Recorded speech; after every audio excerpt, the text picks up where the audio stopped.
प्रणाम। मैं भी वही हूँ जो आप है, माँ भारती की संतान। आपकी तरह मेरी शिराओं में भी तपस्याओं का तेज भरा हुआ है। आज अपना परिचय इसलिए दे रही हूँ क्योंकि प्रणाम करके परिचय देना हम भारतवासियों की परंपरा है। मैं उस भारत से आती हूँ जिसके होठों पर गंगा और हाथों में तिरंगा है। मैं उस भारत से आती हूँ जिसके होठों पर गंगा और हाथों में तिरंगा है। वो भारत जो कभी सत्यम शिवम सुंदरम, कभी वंदे मातरम, तो कभी पंजाब सिंध गुजरात मराठा द्राविड़ उत्कल बंगा है। मैं उस भारत से आती हूँ जो ठुकराए हुए लोगों की शरण स्थली बन जाता है और 7 समुंदर पार परदेशों को भी सिस्टर्स एंड ब्रदर्स कह के बुलाता है। मेरा भारत वो नीलकंठ है जिसने खुद विष पीकर दूसरों को अमृत दान किया। मेरा भारत कर्मण्यवाधिकारस्ते गाता है, तीनों लोगों का स्वामी होके भी माखन चुराता है और महाअवतार होके भी माँ के हाथों मार खाता है। मैं गौतम के भारत से आती हूँ जहाँ जनहित के लिए एक राजपूत सन्यासी हो जाता है। मैं राम के भारत से आती हूँ जहाँ पिता की एक बात पर बेटा सिंहासन त्याग कर वनवासी हो जाता है। मैं उस भारत से आती हूँ जहाँ स्त्री को उसके स्वाभिमान से पहचाना जाता है, एक कुंवारी माँ को महासती कुंती के नाम से जानता है और 5 पतियों वाली द्रौपदी को देवी मानता है। मैं उस भारत से आती हूँ जो प्रेम का पुण्यलोक और शांति का जन्म स्थान है, लेकिन नारी का अनादर हो जाए तो हमारा बच्चा बच्चा हनुमान है। पढ़ो हमारा इतिहास जो हमारे मस्तक पर छुपा है। एक दुशासन ने हमारी बेटी का आंचल खींच लिया, हमने 100 भाइयों की चिता जला दी। एक रावण ने हमारी माँ का हरण कर लिया, हमने पूरे राक्षस कुल की लंका लगा दी। मैं उस भारत से आती हूँ जो अहिंसा का अंतिम आसरा है। प्रणाम। मैं अनन्या खेरनार आज आपसे देश प्रेम और राष्ट्र निर्माण के बारे में अपने कुछ विचार साझा करना चाहूंगी। आजादी। आजादी का असली मतलब वही समझ सकता है जिसने कभी गुलामी की हो। हम सौभाग्यशाली है कि हमने स्वतंत्र भारत में जन्म लिया। यूं तो आजादी की लो 1857 में ही जल चुकी थी, जब वह शाल बनकर 1947 में हमारे देश को आजाद कराई।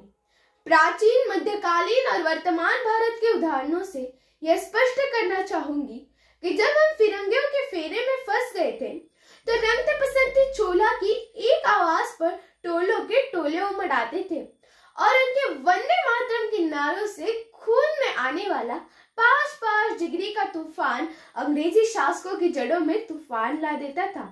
तब लोग मर जाते थे, मिट जाते थे, फांसी चढ़ जाते थे, तो वो भी अपनी देशभक्ति साबित कर रहे होते थे क्योंकि वो उस दौर की देशभक्ति की कसौटी थी।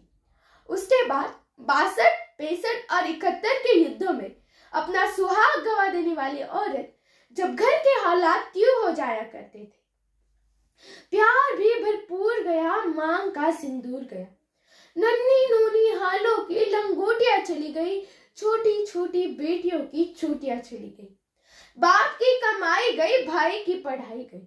ऐसा एक विस्फोट हुआ कि पता ही चला नहीं, पूरे जिस्म की कई बूटियां चली गई, पूरे जिस्म की कई बूटियां चली गई।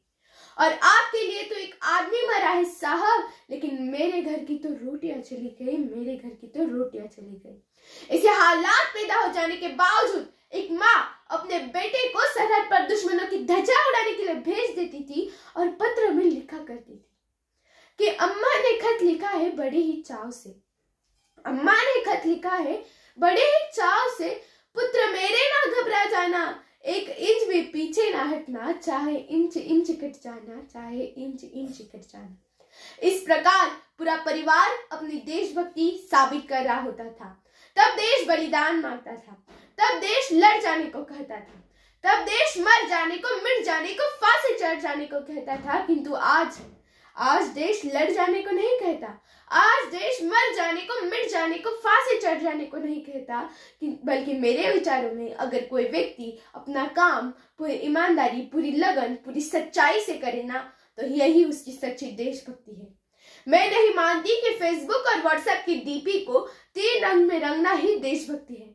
अगर आप कहेंगे कि साल में हाथ में 2 बार तिरंगा ले लेना देशभक्ति है, तो मैं आपसे पूछना चाहूंगी, फुटपाथ पर वो बच्चा ट्रैफिक की छाव में नंगे पांव जब तिरंगा बेच रहा होता है, तो क्या आप उसे उसकी देशभक्ति कहेंगे?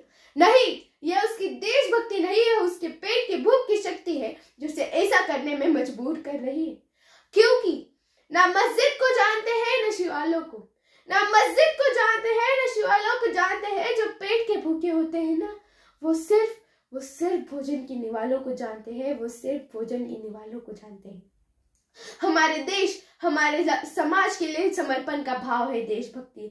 हर देशद्रोही के जीवन में आने वाला हम तूफान है हमारी सच्ची देशभक्ति, ताकि हर देशद्रोही यह समझ जाए, अगर तू परिंदा है तो यह आसमान तेरा है, अगर तू परिंदा है तो ये आसमान तेरा है, अगर तू दरिंदा है तो ये शमशान तेरा है। भाईचारे से रहना है तो रहे जमीन पर, वरना ये कब्र भी तेरी है और ये कब्रिस्तान तेरा है, और ये कब्रिस्तान तेरा है।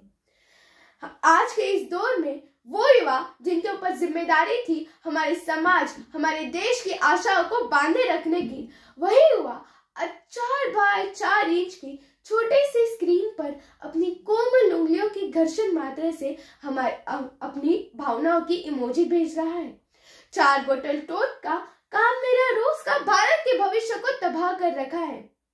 हम ना एक ऐसे समाज में जीते हैं जहाँ लड़कों से बात करता देख भाई हड़काते हैं, लड़कों से बात करता देख जो भाई हड़काते हैं, वही भाई अपने गर्लफ्रेंड के किस्से घर में हंस कर सुनाते हैं। और मैं बता दूं, हम आज भी महिला सुरक्षा के बारे में चौथे नंबर पर आते हैं।